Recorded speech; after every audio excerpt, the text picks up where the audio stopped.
You are watching the DeadfootDiver podcast with Kurt, the Deadfoot Diver. Welcome to the Deadfoot Diver podcast, where we talk about everything diving, technical diving, and especially the benefits of diving with disabilities. So I'm very pleased to have on with me today a Guinness World Record holder. In fact, a 3-time Guinness World Record holder. And not only that, what makes it even more impressive is the fact that he's an adaptive diver who holds 3 Guinness World Records. Dan Metcalf. How's it going, Dan? Thank you very much for having me on. Yeah, I'm all good. Oh, awesome to have you here. So I heard about you from Robert Thomas, who trained you how to scuba dive. Yes, Rob helped out massively with the with side mount diving. Him, his dad, Michael Thomas, and also Rick Stanton. So if you can't learn to side mount scuba dive by all 3 of them, you're not going to learn, are you? Yeah, I could definitely see that. So that's awesome. So tell me, first of all, how you became a paraplegic, and because you actually had 2 accidents involving yourself, which is even crazier. So tell me how you first became a paraplegic, and then what made you decide to get into scuba diving. Yeah, so big story, really. I mean, it's a long one, but it started. I was a builder 10 years, just the average workaholic. You know, I did sports as well, a bit of kickboxing, racing my motorbike, all that sort of stuff. And then the 22nd of June 2014, I had a motorbike crash where my mate ran me over. Well, if he ran me over, I'd have been all right. Yeah, he crashed into me, so I fell off. Came off the bike, simple low slide, just hit gravel, slid off the bike. Already had my knee on the floor anyway, so it's not far to fall. Span around in the road, and he just crashed into me. So, yeah, shit happens, this life. So yeah, just crashed into me, and he grabbed a fistful of front brake and clutch, so the bike did a stoppie in my back, and he cartwheeled off the top, and then the bike landed on my chest. That blew T10 apart in my back. So the vertebrae T10, obviously you know where that is, about a level with your belly button just below. That got blown apart, so I don't have T10 anymore. I've got a load of titanium in there instead of it. But in paralysing me, that was job done. It wasn't really that much of an issue. I spent 3.5 months in hospital getting over that. I got a good helicopter ride, first time in a helicopter. So I got a good helicopter ride to the hospital. I'm not sure that I don't know if that's good or not. I mean, definitely interesting, but I mean, the reason I went like that is because I too was injured motocrossing. Right. So I can just imagine the crash the way you were describing it. Yeah, would not be good. The big heavy super bikes, CBR 600 race bikes. When they hit you, they hurt. But I had all my track leathers on. So over here we have to have helmets on. You have to have leathers on. You need to have the protective clothing on. So I even had a Nox or MotoGP Nox back protector on, and it split the stitching in that. So that's gone through. Wow. A crash air bubble on my back. I had an inflation helmet on as well, and then the Nox back protector, and it's still ripped through that. So I didn't have any blood on my body or any open wounds anywhere, but I was paralysed and had 6 broken ribs, and that was basically it. I spent 3.5 months in hospital getting used to life in a wheelchair. The nurse came into me, they rushed me into an operation because I had a hematoma. So I was bleeding internally, not externally, but internally. And that caused me to be paralysed at T8. So I'm a little bit higher than that, not higher than my break. But the nurse comes up to me and she says, I'm sorry to tell you, you're probably not going to be able to walk again. You're paralysed. I know that. I do that when I was laid on the side of the road. My legs aren't moving. So yeah, it is what it is, with that. And I'm a big believer in that you can sit in the corner of the room and cry about it for a limited amount of time. You can't stay there. At some point, the little person inside's got to talk to yourself, and you've got to go, I've got to deal with this. So I dealt with it through sports, through fitness, and I got really involved in fitness. They told me that once I could push the wheelchair up the hill and get out of the hospital, I was allowed to go home. So that's the first thing that I did.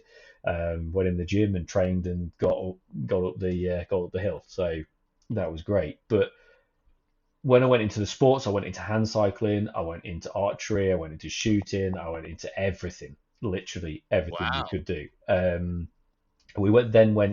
got picked by my spinal unit. They have these like mini Olympics sort of thing, where all the spinal units in the country come together to compete against each other, and so they take their best they can. So I did archery there, I did shooting there, I did my hand cycle racing there, I did golf and broke the club. And then I did fencing as well. So we did wheelchair fencing, that's really cool. That would be cool, actually. Yeah, I didn't even know they did wheelchair fencing. yeah. They also do wheelchair boxing, but I'm not allowed to do that. So why are you not allowed to do wheelchair boxing? Because I've got no abs. So because of Uh, the no abs, it's kind of like it's not them saying I'm not allowed to do it. It's more me saying I'm not allowed to do it because I'll end up either in trouble or hitting somebody, because I've got a wicked hook, so I can hook really well, but I've got no abs, so if I've got no forward power, like pressing forwards, uh, it's rubbish, and I can't get out of the way because I can't like lean backwards. Uh, so I just take an absolute pounding.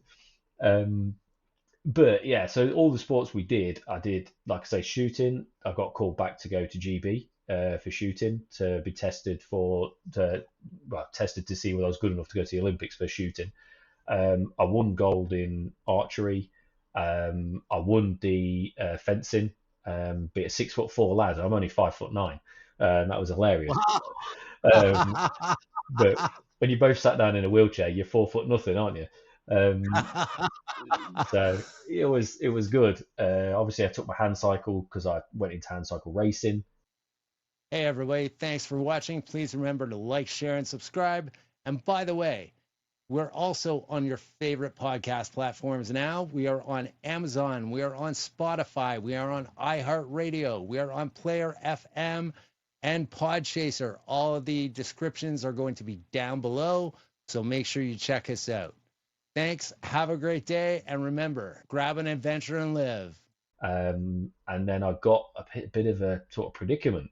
I was told we want you to do shooting for GB, to do indoor shooting, which is target range shooting, and it's got to be very, very accurate, very good, to go for the Olympics. So two of us got picked for that. We were doing that, or my choice was to go hand cycle. And I was used to racing on track with the motorbike, all that sort of stuff. Hand cycling is aggressive sport. It's really, full on. Tires are rubbing. You're banging into the back of each other. It's fantastic. Loved it. And I thought, do you know what? Nah, I can take hand cycling all the way. So I took hand cycling, and I was training. I spent 4 years training hand cycling.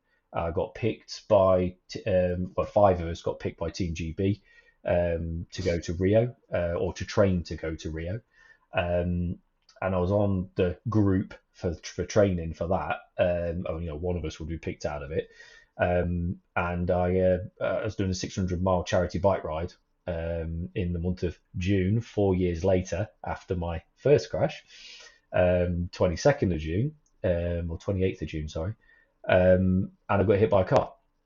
So hand cycles, you lay down on your back, you crunch it along with your arms, and the charity bike ride was 600 miles through the month of June, and I had 14 miles left, and I was chugging away, going up a hill, 12% incline hill, so really slow chugging away, and he come around the corner, there was a lorry coming down the hill at the same time. I just heard this screeching and, big bang. And the big bang was him actually skidding straight on the corner, hit the lorry. So he hit the side of what you guys have got an Arctic, He actually removed the rear wheel off of an Arctic with his car, bounced off Wow. the lorry, and still hit me. So I'm Oh, not very lucky in June. man, I thought I had bad luck because I've broken both hips and stuff with motocross and stuff, right? I thought I've had bad luck with injuries. Okay, you got me beat, man. Yeah. But, so one of the You got a funniest better things. story to tell than I do. Oh yeah, everyone's got a story though, mate. One of the funniest things was that obviously he hit me. That was bad. It was bad because when you lay down in a hand cycle, you're strapped in, so you've got Yeah, nowhere to yeah. go. You're locked in. You're locked in with your chest and stomach. You're pressed into it, and my head was underneath his bonnet. So he'd hit me that hard. He'd gone on top of my helmet, cracked my helmet, broke my wheels in two, and bent the bike to pieces, obviously. And we were being pushed like 18 meters underneath the front of his car, and I'm just like, don't steer, just go straight. I'm in the grass, I'm bouncing all over the place. And before we come to a stop, and all I can hear is screaming, and I'm thinking, well, if I can hear screaming, that means they're not dead, so they're all right. Another lorry driver comes running down the road. He managed to stop his lorry, come running down the road. Oh, you're all right, you're all right. No, just get them out of the car. I'm all right. Just sort them out. So he did. He ended up ripping them out of the car, ripped the doors open and stuff. I can send you some pictures. They're pretty nasty pictures, but Yeah. Actually, I'd be interested in seeing them if you got them. Yeah. Yeah, definitely. I'll send him over. And he managed to rip the door open, get them out of the car. Which the guy wasn't overly happy about.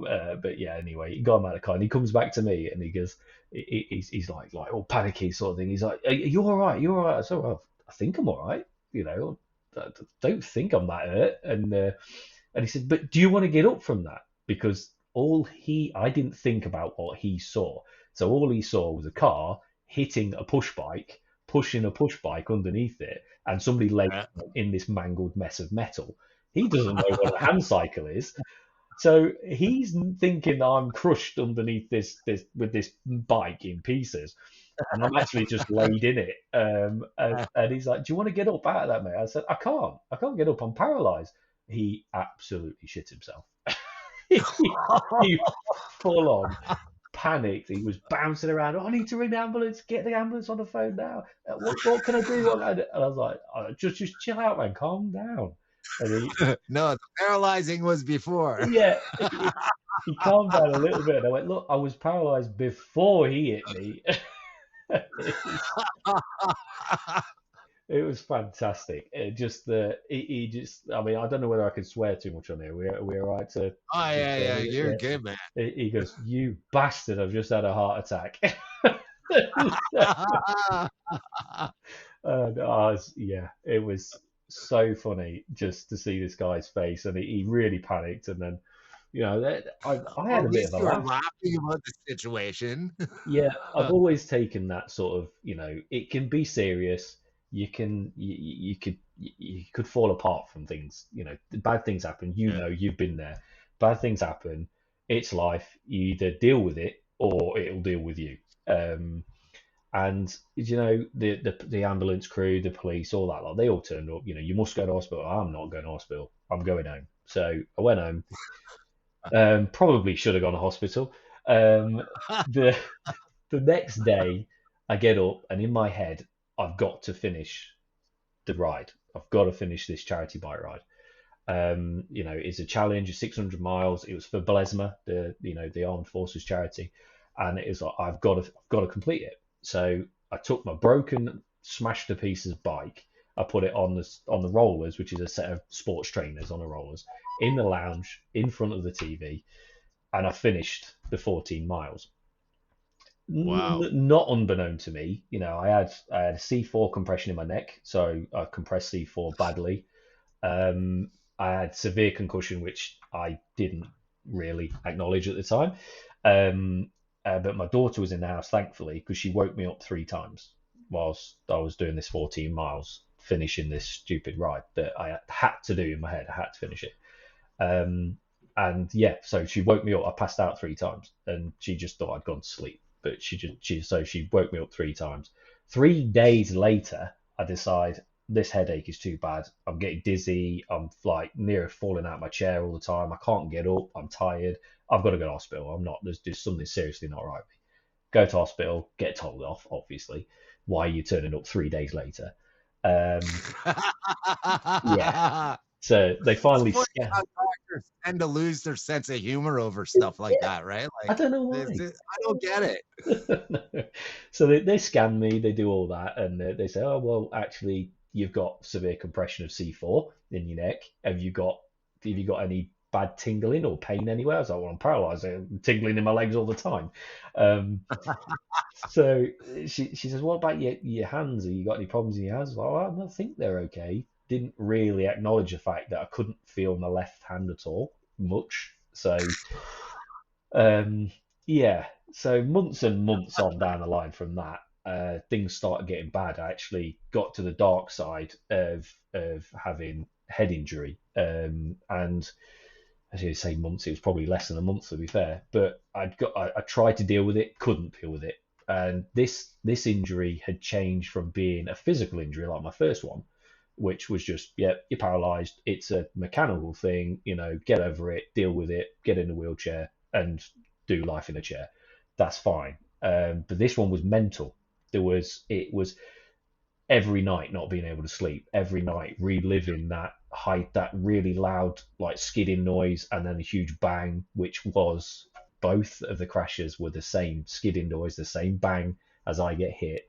Um, and it created into PTSD, which most people go, oh, PTSD, oh yeah, that's just people in the army get PTSD. No, it's Nope. not at all. It's it can happen to anybody for any different reason, as long as the brain is putting together these two things or multiple things, however many it is, as long as it's recurring issue, you can have PTSD. You don't have to be in the army for it. Um, and I wouldn't deal with it. I was in this mode of like I turned into an arse, complete and utter arse. That I'm not dealing with this. Sod it and screw life. I'm going to kill myself. So I attempted. The best thing out of therapy that I've been through is the fact that I can talk about that. I talk about the stupid moments that you just go, I've got a daughter. I didn't have a partner at the time, but I've got my daughter and I've got a good family around me, but that wasn't enough. That was not enough to stop me being really stupid. I looked at different ways, being in my car and just ending things. Um, and after an attempt that I realized myself was a stupid thing to be doing, I got help. And I went to see, I acknowledged the fact, oh, there's something wrong with me. I've got to do something about it. So I did. I went to speak to some people. I got a therapist, and we started talking through things. I didn't work with a lot of it because I'm not that way inclined, but it did enable me to talk about things. Um, and the next thing that happened, I was they say I was self-harming because I was punching my legs because my legs were like spasming more than they ever did before, using like hammer on my legs and stuff like that, and because they were doing my head in, so it was either I eat them and then it stops them from jumping, so I eat them harder, then they jump more because you're damaging the nerves. So it's one of them things. So a couple of my friends that I just started scuba diving just before my second crash. I'd only been in the pool, and they said, you need to go diving. And they knew me really well. They'd seen how I was changing, and they knew things were going off in the background. And they took me diving. And we went to this place called Stony Cove in the UK, which is a quarry, inland quarry. It's actually where we set the world records. And we went there, and just they took me diving. They just said, "You go diving." We went diving, and I came out the first day of diving. I got 2 dives in. It was lovely. Like it was too hot to be in a dry suit, but I was in a dry suit, and I just got underwater, and everything disappears. The noise of life just disappears. All you can focus You on. actually dove in a dry suit your first time? Yeah, yeah. That's what we do in the Wow. UK. We dive straight. We go from the pool straight into open water in the dry Oh, suit. really? Yeah, yeah. I get I guess I'll find out because my stepdaughter's actually moving to the UK. Oh, amazing. So so I will at some point, probably she's gonna be moving there in the next month or two. So within yeah, so I will eventually get to hopefully come over and go diving with you guys in England. Hell yeah. Yeah, we'll get you in. It'd be great. Awesome. Yeah, yeah, it'd be good. But you dry suit, yeah, of course you dry suit, you side mount, so yeah. Yeah. Yeah. Yeah, you need one over here. It's not the So coldest place in the world, but it ain't yeah. It's not tropical. yeah, it's the water here. Okay, how cold's the water? Because here, like the water is like 30. Well, it was about plus 2 degrees Celsius a Yeah, few okay. weeks ago. It's coming up to about 6 or 7, but Yeah, yeah. So Stony Cove at the moment, surface temperature is, I think it's 8 at the moment, 8 degrees Celsius. Um, ugh, but at the yeah, bottom of Stony, it doesn't change. So 35 meters in Stony, it's 6 degrees all year round. yeah, It's a granite quarry, so the granite just holds, and yeah, the temperature just stays cold all year. But surface, like middle of say October, is the warmest you can be in the quarry, and it's like 14 degrees on the surface. Everyone's in wetsuits then, but yeah, dry suits for me all the way. Then you can go and spend an hour down at 20 meters and oh not have yeah, any problems at all. So yeah. So but basically, going diving sort of straightened my head out a little bit. And then so we did it again, and we did it again and again, and I found every time I went diving, this anger and this build and this just pressure of life, which I call the noise of life, just disappeared every time I did it, and every time I went, it disappeared for a bit longer, as well as doing yeah, therapy and stuff as well. Obviously everything helps, but yeah, it really did. Fit, diving saved my life at the end of the day. It puts me in a place that is I'm equal to everybody else. I go in the water, yeah, and it doesn't matter that I had a wheelchair on the surface. But everybody says, "Oh yeah, I bet it's amazing to just be, to be free and to be, not have to push a wheelchair around." I'm like, actually, a wheelchair is just a tool for me. It doesn't really bother me. yeah, It's more the seated position. It's more the, everybody is, like 8 foot tall when you're in a wheelchair. And everyone you're seen as you're not equal to other people. Maybe that's just how I feel, but you're seen as, nope, oh, do you want me to do that for you? Do you want me to do this for you? Or can you get through there? No, because there's bloody steps. All that sort of stuff happens. But then you go underwater, and now, obviously, now being an instructor and all the stuff that I do now, it's actually I'm more qualified and more able-bodied underwater than most of the people I'm taking in. And all of a sudden, yeah. it's like I am now, super able. It's brilliant. I know, it's awesome that way, isn't it? I mean, I'm the same way because I mean, I'm not paralyzed, but I have no feeling below my left knee Right. from a motocross accident. My Excellent. right leg was very heavily and pinned up from another motocross accident, Good. and I'm blind in my left eye to boot. Ooh. So So when I want to come pick on you when you come over to the UK, I've just got to sneak up on your left side and pull your left leg. yeah, I'll remember that. Yeah. Yeah. Yeah. I'm like 90% blind in my left eye. Right. Okay. So pretty much so, but yeah, it's diving again, because I used to be a professional diver back in the 90s. I Oh, was did an you? Okay. instructor and commercial diver, and I also did some work for Mel Fisher diving for treasure down Oh, in the nice. Keys. And then I stopped for like 25 years. And it was actually, I was on a trip to Cozumel in November of 2023, and I booked a snorkeling trip like the day after we got to Cozumel, and I went and misplaced my eye drops, so I bought some Mexican eye drops, and I had an allergic reaction to them, and I No. actually blew up. I blew up like I was in a bar fight. Like I literally, actually, guys, I'll try and find the picture and I'll post it up here on this on the episode on my screen. You'll see it because it was really bad. Actually, we seen it last night again. It popped up on a feed, and yeah, so I ended up postponing my snorkeling trip until the Thursday, like 2 days before I left. And we got on this boat, and they actually brought a lady who had to have a walker to get on. Yep. And sat her right down beside me. That's fair play. So, yeah. So the next day, I actually put a tank on because of that. I would probably never have done that again had it have not been for her. And seeing her react to it and stuff like that. And it's like, well, I can still dive. There's no reason I can't dive. I just gave it up when and I did not realize how much of an impact it would have on me starting diving again, like instantly. Like as same as you, as soon as I took my first breath again, it was like, boom, I got on where the guy's like, okay, we'll do some like partial mask. Cause I had partial mask there. I was doing full mask and all this stuff right here. Yeah, we get done and the guy's like, you haven't dove in how long? I'm like, yeah, 25, 26 years. And he's like, do you want to go diving this afternoon? I'll sign you out, right?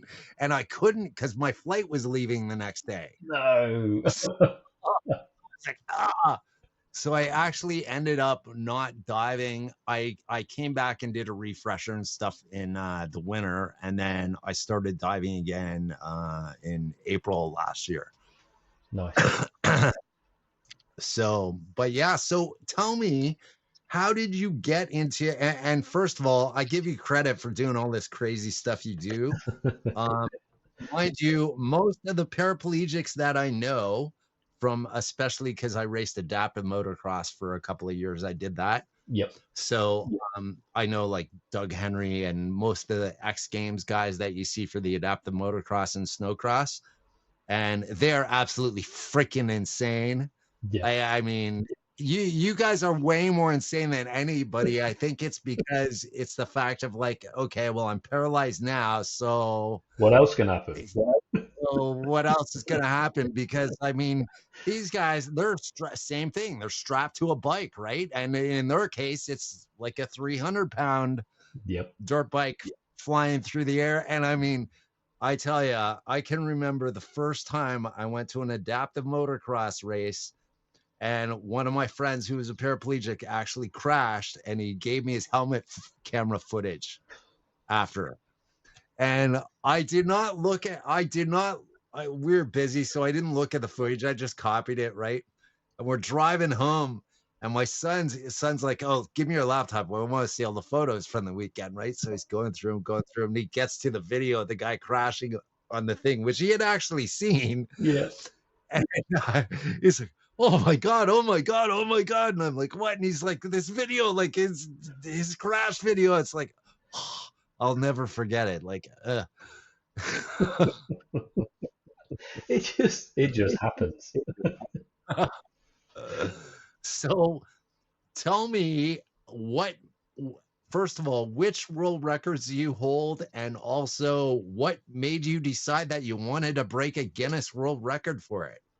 So I've got, it's a classic thing, isn't it? We dive, or I dive with webs with my hands. So obviously, I still wear fins because that aqua hydroplanes your legs, so it lifts the legs up.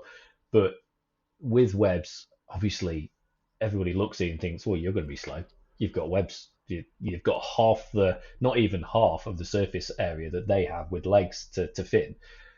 So it came to one day, and I was talking to another diver, and she said to me about doing a lap of Stony Cove, and I was like, a lap of Stony? Stony's not small; it's like nearly a mile all the way around, and I said to her, a lap at 20 meters.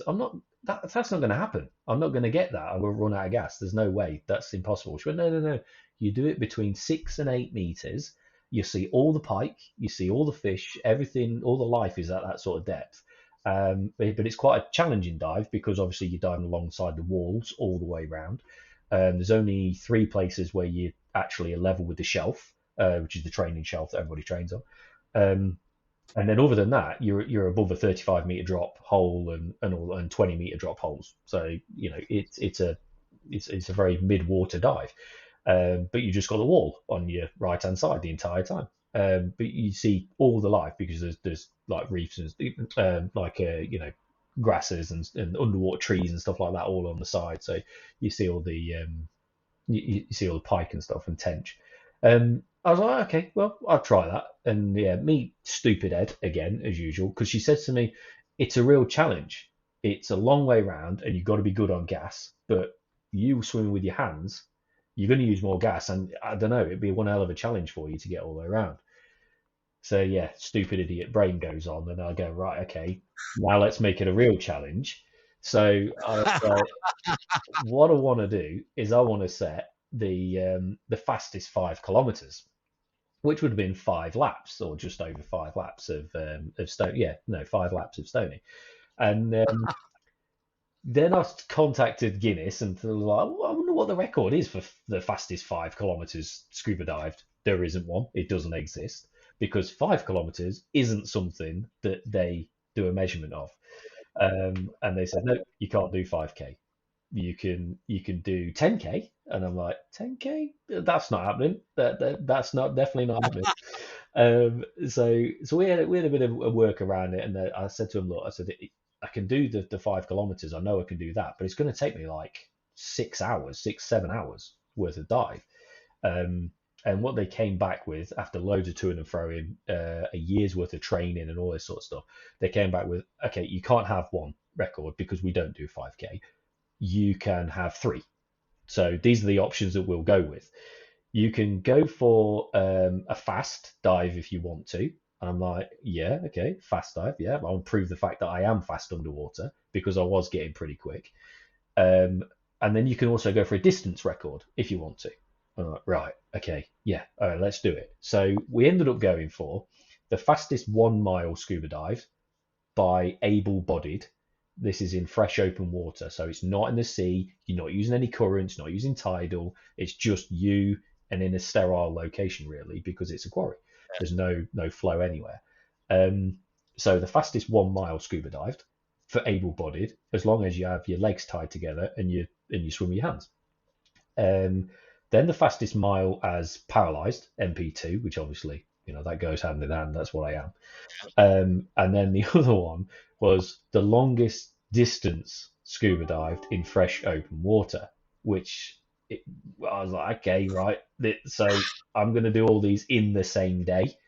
So this is all going to be one dive. So I've got to go as fast as I physically can for the first mile, and then I can take my time after that. Yeah, okay, right. Well, let's go for it then. So they said, how far do you want to go? And I said, well, my original was 5K, 5.5 laps. So the cheeky bugger set the record at 5K. So because the record doesn't exist, they preset a record. So they set it at 5K. I was like, that means I've got to go more. So I have to go further than the 5K I originally wanted to do.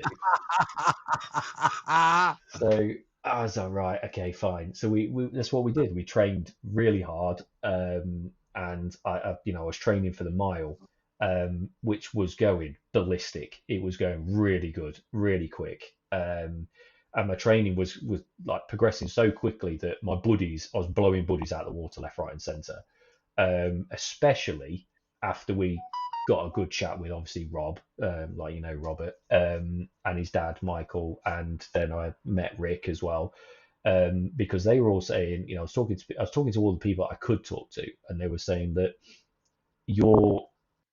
I was trying to do the attempt, or I was training for the attempt in a Scuba Pro X Black BCD with twin cylinders on my back, and they're going, one, you're going to run out of gas really quick, because you're twin 7s on your back. So you're going to have to be on like twin 15s, and then we're going to have to change them halfway through the dive. And if not, multiple times. So the BCD on my back, the fact we needed to change the gas, the sheer drag effect of a BCD and cylinders on your back and all in a dry suit and all this stuff, it's just ridiculous. So they said, you need to be in side mount.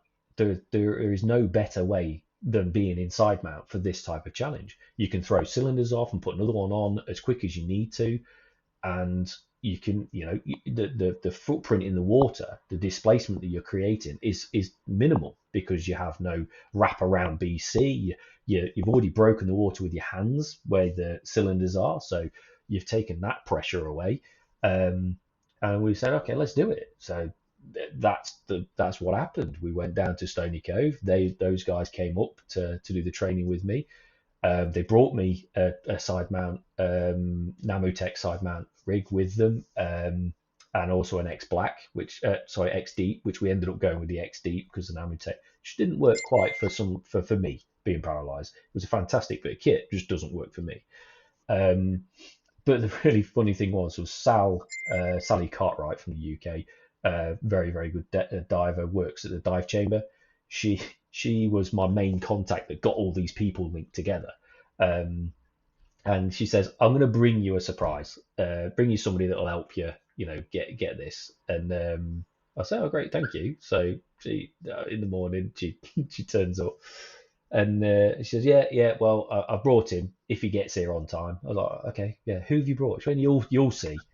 And so sure enough, we're like messing about with, what it's like with side mount stuff. It's like you've got to make the harness fit first, then we can put the wing on, then we can start messing about. So we're doing all that lot, and then all I heard across the car park in Stony Cove, will you learn to adult? And he's like, oh well, whatever. And then he comes over, and I'm like, oh my god, that's Rick Stanton. I'm sat on the floor. And Rick Stanton is stood there. I've just not long watched the Thailand rescue with Rick in it, and I'm just like, hey, what? One of the heroes is like stood right in front of me, and Sally's having a go at him, telling him to learn to adult. He's hilarious, absolutely hilarious, and I just thought some people get that. Sort of like kiss his ass sort of thing all the time. I'm not that type of person. And I just said to her, I know what you're going to do today. He went, well, I'm going to help you learn how to side mount. That would be the first thing that we need to do. I said, well, yeah, as well as that, if I've got to learn to side mount, you've got to learn to dive without fins. So I gave him a set of webs and told him he's not allowed to use his fins, but he has to use the webs the entire day. That's what he did. He said, fair enough, I'll do it. I'm not taking my fins off in case there's a problem, but I will cross them and I won't use them. And he did. He didn't use those fins the entire day. So wow. Massive respect to him. But the world records we got fast, we were getting super quick and blowing buddies out of the water once I was in the side mount system because the drag just disappeared. And it was like, oh yeah, this is awesome. But then Guinness kind of stuffed me up again. They said one of the stipulations is you need to be mapped. So we need to have recorded data. Not only do you need to be filmed for this entire time, I'm like, you do realise it's going to take like 6.5 hours in the water to do. And they said, yeah, but it has to be recorded the entire time because there's no proof otherwise. Right, yeah. Okay, how the hell does that happen? And then they said, you've got to be tracked. We have to be able to track you. So not only did we have to get the whole entire cove GPS mapped so that they could actually work out the route all the way around it at 6 to 8 meters. So we had to do that. We had to get it all surveyed by a team. They came in and surveyed it. So as well as that, I had to tow an SMB behind me with a GPS tracker on the SMB, and it couldn't come off me at any point. So I'm like, wow, flying along like all this training and going, yep, this is going to be brilliant. And then all of a sudden you clip an SMB to my arse and I have to tow that round as well. And it was like, oh. I tell you, man, it nearly halved my speed. It proper half your speed just by towing the SMB. Yeah. So we had to do some serious looking and working out how to fix that problem. And what we ended up doing was going with a high-vis fishing line with a little pip float behind me, so it kept the line out of the way of tangling on my legs or anything whilst we did the stops. And then it went to the surface on a triathlete float. So it's one of the floats that they use for training for triathlons. So not the standard SMB that most people know and see, but this little orange triangle that just buoyant enough to hold my GPS watch on top of it. And that was it. That's what I ended up towing. which worked. It worked. It was great. But yeah, did hammer my speed a little bit, just a little bit. So yeah, it was good. So we did the 1 mile in 1 hour 28. So that's the world record for the 1 mile scuba dive in fresh open water. And then we carried on and did 5.2 something kilometers, which added up to 5.5 hours worth of diving. Wow. So we thought it was going to be 6.5 hours. We was in the water for 6.5 hours after everything that happened, but 5.5 hours of. We actually came up, and on my computer I thought it was broken because I came up and it said 333 minutes, and that wasn't deliberate. It was. I thought, oh no, my shearwater's broke. That's not a good sign. But we actually, we did it in 333 minutes. So it was a fantastic dive. A lot of hard work, obviously. And after 3 hours, I was bored out my brain. But it was good. 22 cylinders amazing. we went through. Because How many cylinders? 22. 7 liters. 22 cylinders. Yeah. So what? When you're down, they just come down and bring you another bottle, and you just unclip and clip. Yeah, so we had two points in the cove. One where it's called a bus stop, where it's like a training platform. People jump off to go down to 6 meters. So we were changing cylinders there, like a pit stop. I had two safety divers come down because I had one safety diver with me the entire time, each half lap, because otherwise they were just getting knackered and blown out of the water. So we had a safety diver next to me. I had Rob, who was my camera crew, behind me as basically like Overwatch. So he had his Bonex scooter, and he's obviously he's fit anyway. So he had his Bonex scooter and he was finning behind me, and recorded the entire event, which also went rather wrong because the camera housing I built and tested at 10 meters for like 7 hours was absolutely fine. On the day, failed in less than half a meter of water. So it killed a GoPro camera and failed in half a meter of water. So it ended up being Rob had to do the entire event holding GoPro cameras to record me for 5.5 hours. And every time a GoPro camera started getting low on battery, so every half lap, he was handing the GoPro off to somebody else who was bringing another GoPro in. They give you another GoPro. Yeah. So it was ridiculous, absolutely ridiculous. But he did, he did a fantastic job. We only had one moment where the GoPro sort of glitched and skipped over stuff, but we managed to recover it from another GoPro that was recorded at the time. So yeah, we were quite lucky that we got through it, and managed to do everything. I was drinking underwater, obviously, SIS gels underwater, all that sort of stuff, and communications. So we used Ocean Reef Communications underwater, so they could, the last half a lap, everybody could shout down to me, you've got half a lap left, and I kind of got it, and I was like, yeah, okay, great. And I knew when I get round to the second half lap, which was an underwater platform based at 8 meters underwater, I knew if I had two white cylinders, I knew they were 50% O2 in those cylinders, and I knew that was my last half lap. So it was kind of like, I got to this point, I where you hit the wall, but I'd already done that at like 3.5 hours. But we got to like, I think it must have been 4 hours 40, something like that. And I did my second to last one. And I was thinking, they sent a slate down with 4 point something kilometers on there. And I was like, yeah, okay. So trying to work it out in my head, by the time I go round another 3/4 of a lap, will that be complete? Will I have done it? There better be two white cylinders by the time I get to this stop, because if not, I'm done.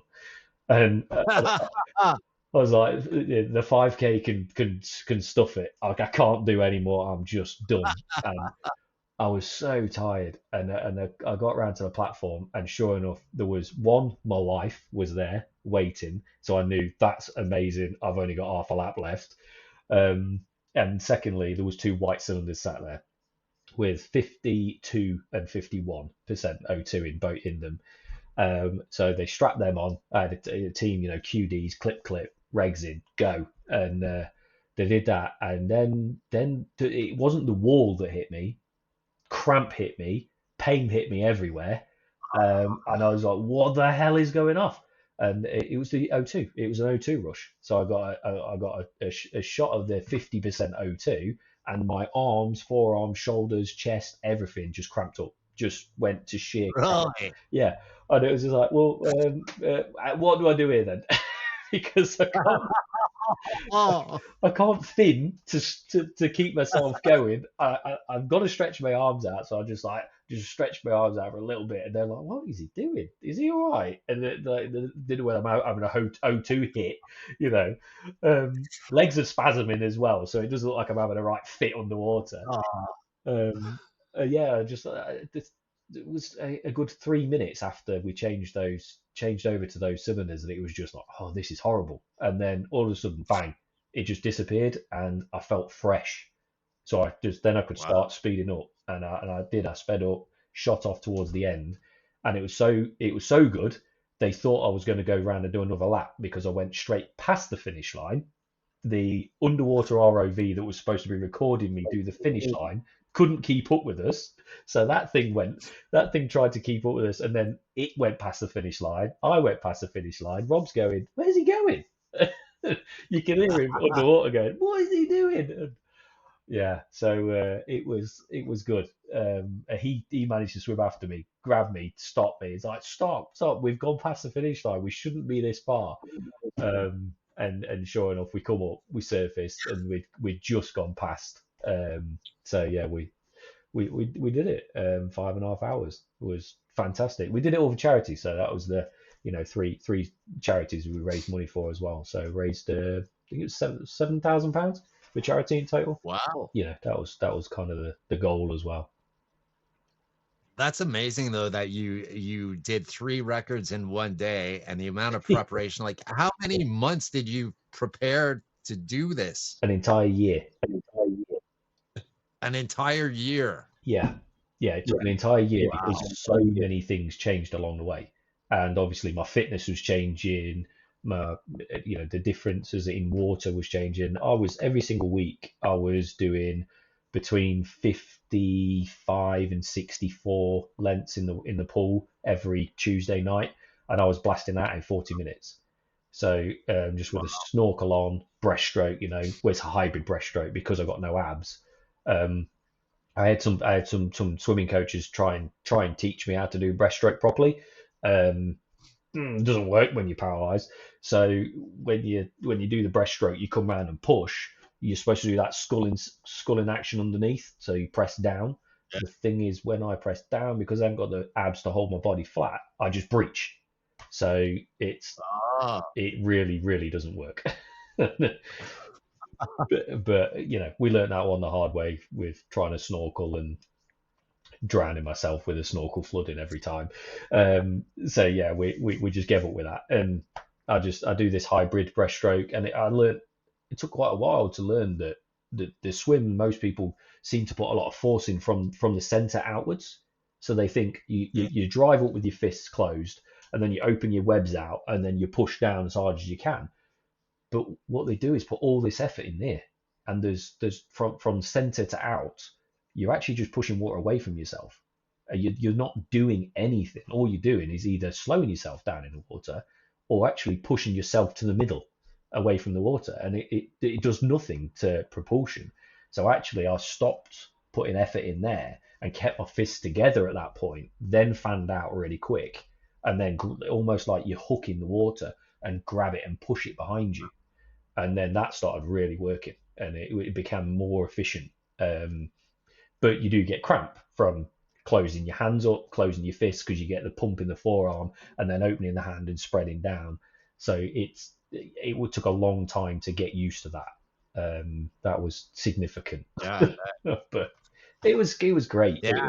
It was a year of hard work, and logistics. Logistics was the biggest thing. That was the biggest problem, because no one I knew had done this sort of thing before I was paralyzed. So Yeah. we was on nitrox the entire time. So I had some people come in, and, the chamber were involved. The chamber said, if we're going to do this, we're going to put you for a HSE medical, so that we make sure that you're okay. Then we started looking at the implications of CNS loading over 5.5 hours. So then we're like, actually, Yeah. with you being paralyzed, we don't know if you're on 32, 34%, we don't know what that's gonna, what kind of, we know obviously what impact that's gonna have for an able-bodied diver. Yeah, we can calculate, no problems, but we don't know what it's going to do to you because you're paralyzed. So your lower body, the blood is moving nowhere near as fast. I can have blood pooling. Does that mean that you'll get nitrogen loading in set areas and not others? Does it mean you'll get CNS hits that you don't know about because you're paralyzed? So yeah, what we did was we said, right, what we'll do is we'll put an air brake in. So halfway through, we put half a lap on 21%. Well, that gets rid of the CNS straight away. And then straight after that, the last half lap, 52% was the highest mix I took. 52% O2, and then that gives me cramps. So, it was the logistics behind it was really quite. And for somebody that was relatively, to be fair, I'm relatively new in diving. If you think Yeah. about my dive life, the dive world, what am I now? 7 years into diving. Yeah. So it's not a lot. And No, my not at all. training dives were 2.5, 3 hours training dives when I was training, and people are going, "How many years have you been diving?" I'm like, "Well, at that point, what, 4 years?" Yeah, like 4.5 years, I think it was, something like that. I'd been diving. They go, "What? You not got like 1,000 dives behind you?" I was like, "No, I've got maybe 200, if that." They're going, "You're doing 4 hour dives and you've got not even 200 dives behind you." I was like, "Yeah, it's fine. All them lot know what they're doing. They tell me how to do it. It's fine." So it was, yeah, it was good, but Yeah, that's amazing. it does So set you up you to do some big also, stuff. what I actually because you have so many of them, list off all your dive credentials that you have Oh my God, of course. because it's pretty impressive. I've, all it is, the main thing is BZAC, British Subaqua Club. That's my main. That's the club that I dive with. That's my main body that I sit behind. That's where I want to go. I want to be an instructor trainer for BZAC on the DFA, so that's diving for all. Because I really want to give that a kick in the backside and sort it out. But obviously, I'm a multi-agency as well, because of things like side mount. BZAC don't do side mount yet. They will be. They're supposed to be bringing it, but they don't do side mount. So that was a TDI course with Michael and Robert. And then I also wanted to get involved in a big company called Dive Heart over in America. Yep. I Which wanted I've to, had Jim Elliott on here. yeah, I wanted to be the first ever paralyzed dive heart instructor because I became an instructor in BZAC in the UK, which is a feat in itself. It's difficult to become an Oh yeah. instructor. You've got to be good. You've got to know what you're doing. And I take everything as it's a challenge. So it's like, well, if you've got to do an emergency lift on an unconscious casualty from 25 meters, can you do that as paralyzed? Well, yeah, of course you can. You just control the kit. It's not about I need to be strong enough to pick them up and carry them on my back and all this rubbish. You use the kit, get to the surface, and then use the resources that's there. A boat, a safety crew, anybody on the side. You use those resources. Yes, towing Adrian Collier. He's a big unit. He's 6'4" and was probably then weighing around about 20 stone. And Wow. he was the lad I had to rescue. So I had to do rescue training with AD. And he was like, if you can rescue me, you can rescue anybody. And it was true, swimming with one arm on the surface, one arm towing on the surface to get him somewhere, then changing arms and one arm tow again, as well as doing in water rescue breaths. It's hard work. But if you can put yourself there and work out how to do it, that's brilliant.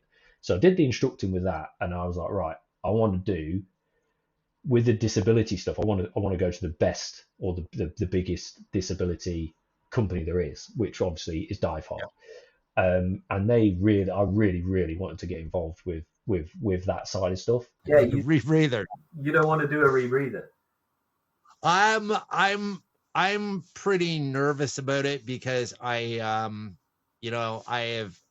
obviously I have enough disability issues to worry about. With my ADHD, it does worry me that I will mess up. Yeah. So I was thinking about doing it frankly after my little scare I had doing side mount, and which was the first day. And it was, it's actually the first time I can honestly say where I like had a bit of a panic. I didn't do a full blown like panic, but it scared me bad enough that I was like, holy smokes. And my wife goes, good. I'm glad you got a little bit of a scare in you. That woke you up. And then when I told her, I said, yeah, I said, I don't know. I said, I know I'm going to do decompression, the cave and the rebreather, though I'm not so sure on that. And the rebreather probably, I think I'm going to stay away from the rebreathers. And my wife's like, yes. I mean, I would be on a rebreather tomorrow if I could one, afford it. Yeah, that would be the big one. And the other one is if I could get one, because for me, I'd go on a KISS Sidewinder. Sidewinders, 2 of them, yes, please. I would just sit on 2 KISS Sidewinders, so I've got a bailout rebreather instead of bailout in gas. I'd do that all day long. Chuck me in caves. I'm off. I'm gone, mate. I'll be down there for a day. I'm not bothered. But rebreathers are, they are a risk if they're not done correctly, definitely. And yep. We had a relatively serious incident last year. So, but Adrian Collier, one of my really good mates, one of my best mates in diving, he had an IPO on his rebreather. So, whoa, yeah, and we weren't even doing, it wasn't crazy depths. It wasn't a short dive, but it was hour and 17 minutes dive around Stony Cove. So we went down to the 20-meter drop. I've got 7, and then ADP 7, so 50% mix on a 7 litre. So 21 litres of gas on me. He's got his rebreather, and we had another lad with us with exactly the same setup as me as well. And we've gone around the basin. We've done a deep, it's 20 meter, 21, 22 depth, maximum depth, dive. Average depth was something like 17 meters for the entire dive. And we came up 15-minute deco. So it's not a bad dive. That's not, that's not a lot of deco at all. No. And he was coughing for half the dive, coughing on his rebreather. And then we come up, and I'm like, I okayed him a few because I was leading, so I was leading the dive. I okayed him a couple of times. He got a new GoPro camera, so he was a bit slower than us, and I thought he was slower than us because he was messing about with his camera.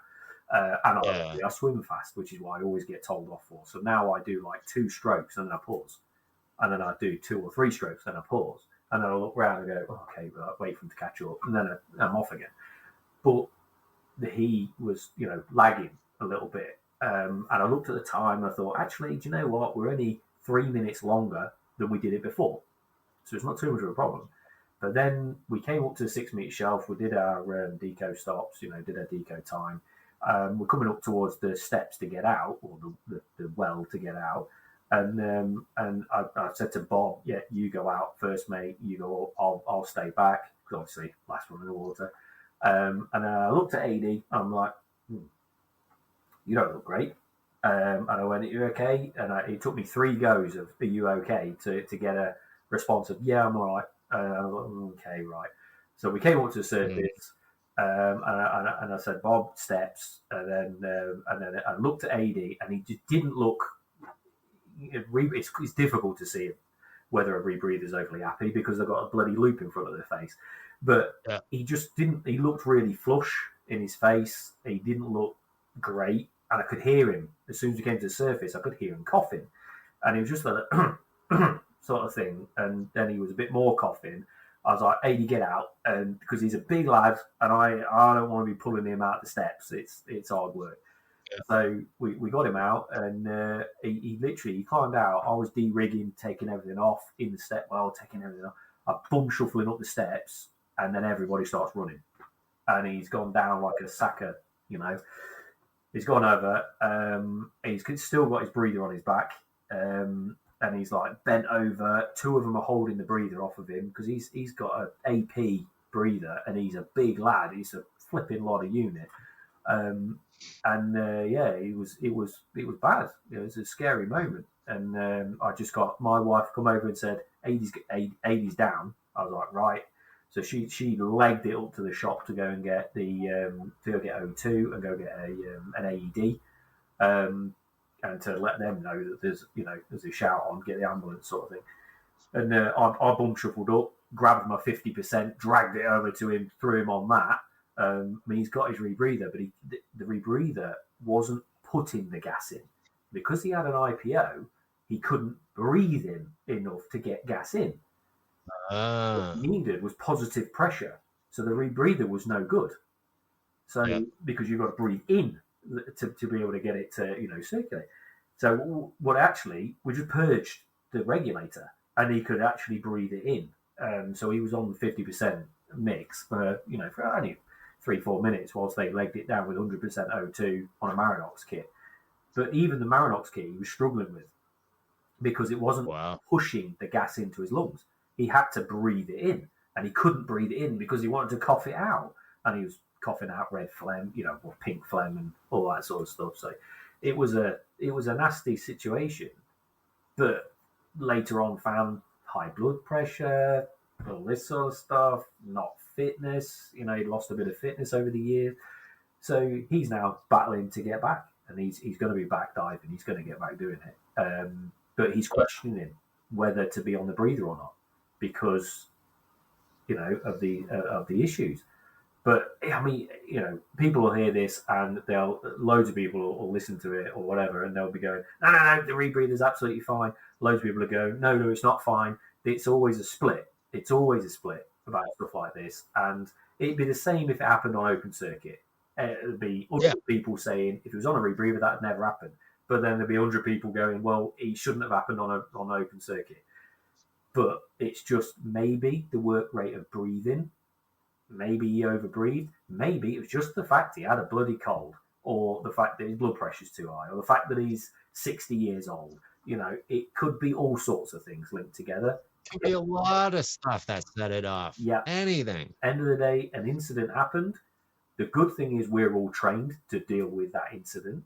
As one thing I do love about BZAC is ocean divers, the very, very first qualification you get in BZAC, you're taught to rescue. That is the first thing. Oh, wow. So we do full AS, which is, out of gas rescue.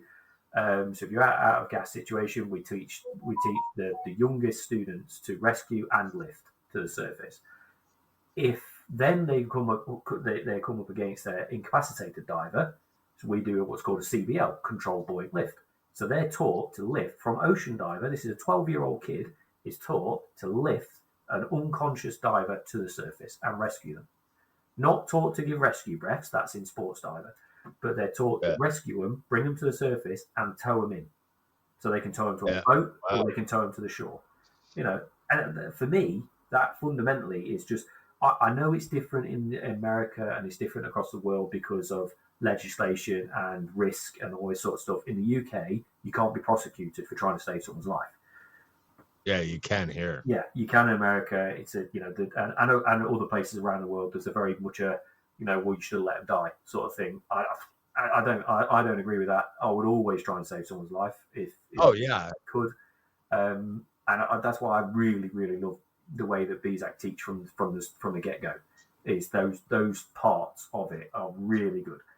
I also really love SSI's lift. SSI's rescue lift, I think, is fantastic because it comes from the freediving world of lifting. Lifting, keeping the chin mouth closed with a regulator in, and you've got it. We don't lift like that. We lift from the front. We don't lift from the back. And there's so many different things that that's why I love being multi-agency, because you can take this little bit from that one, take this little bit from this one. The problem is when you become an instructor in it, you can't teach the little bit from that one. A little bit from that one. Yeah, it's got to be no. You've got to teach our syllabus, and it's like, so on a BZAC day, I'm a BZAC diver. On an SSI day or a dive art, I'm a dive art or an SSI diver.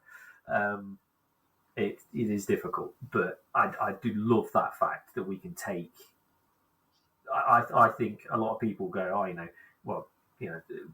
all the different organisations knock each other, and they all have a go at each other, and they all go, well, we're better at this and we're better at that. Oh yeah. At the end of the day, we're all bloody divers.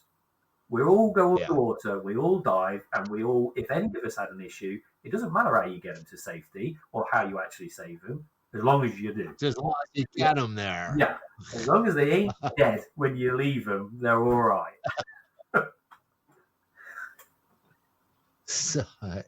So do any of your kids and your wife dive? Yeah, all of us. So all of them. Yeah. So I've got a daughter, Sky. She's 14. She's an ocean diver. She's going to go forward to do a sports diver next, which is full rescue breaths. And sports diver for BZAC is 40 meters. So it's a deep qualification. You have to do your depth regression and stuff. So for ocean diver, it's 20 meters. And then for sports diver, it's 40 meters. For dive leader, which my wife is doing. She's doing dive leader now. That's 50 meters. And we still do granddad rights. So in BZAC, we still can do 50 meters on air. Oh, really? Because it's still taught the 50 meter rule on air. We can still do it. We don't do it. I wouldn't do it. I've done 50 meters actually on a nitrox mix. I could do 50 meters on a trimix, obviously, but yeah, if I had the options, I'd sit on a trimix at 50. I've done it on nitrox because I wanted the extra option in there. I didn't want the narcosis side of it, but equally so, I would be happy at 50 meters on air. I would be quite happy with that, depending on what set of regs I've got. But I would be happy at that. And obviously, I'm going to be doing that with the training. So it's going to be trimix, only weak mixers, but it's going to be trimix gases. And then just increasing those depths. But so Sky's brilliant. She comes down every week to the dive club. She's there whilst we're training. She's in the water as a buddy to help the other instructors. So she's learning that side of it as well. Eve is she's doing a dive leader now, so she's qualified sports diver. She's also a dive heart buddy, so she did the dive heart training whilst I was there as well. She actually did the advanced buddy training, but she only got the buddy qualification. And then she's also an assistant instructor, so she's done the assistant instructor side of stuff. All we've got to do is get her through a dive leader, and then she can go full instructor qualification, which would be cool. And hopefully Sky takes it forward as well. She's doing photography at school, so she wants to do photography in the water. Maybe that cost me a fortune. But well, I mean, realistically, the camera equipment to all the stuff that you're already into, is minor. yeah, you're right. It is. Yeah, I mean, some of the stuff is crazy. You've just been and done your side mount course. What you want, an X Deep? I'm wearing an X Deep. Yeah, Stealth Tech. Yeah. You'll know the costs are. Well, not only that, I had bought, my wife got me a brand new X Deep. I also have actually Lamar Hires from Dive Right. I interviewed him. Yep. He actually sent me one of his personal test Nomad Ray units. Oh, so I lucky you too. Right. So, and it's his unit. It's his actual one. It's one of his actual test units. Yeah. Nice. So I'm pretty pumped about that. So once I get certified in my stealth tech, after I get a few dives in, Yep. I have another buddy of mine who's an instructor who's a side mount instructor, and he's going to go through the setup with me on that one to get it rigged up just so I can dive with it too. Yep. And then I have the other thing was I had lucked out because a friend of mine, he's a senior guy, and he's been getting out of technical diving, and I hooked up with him first when I started buying used gear, and he's been selling me off all his gear really cheap. I've almost cleaned him out of everything actually pretty well. I said the same thing to AD about his rebreather, his inspiration. I said, well, look, mate, if you can't dive anymore, I can have a cheap inspiration rebreather, can't I? And I was thinking, no, it's bloody huge. It's not going to work. It's like towing a double-decker bus underwater for me. For him, it fits him, but for me, it's huge. No. So I've been lucky. I've been lucky that way. But then when we went to do the training on the weekend, because he sold me his side mount regs. Yeah. Because he already had a side mount reg set up, and so I took his regs, and then I got them all serviced and stuff. And then when I got down there and we got doing this stuff, then I realized I needed bigger pressure gauges because of my vision. I needed to change the hoses because he had corrugated hoses on it. And it was, and plus I had to buy valves for my 2 side mount tanks, right? So, I mean, left, right valve, there's another $350. Yeah,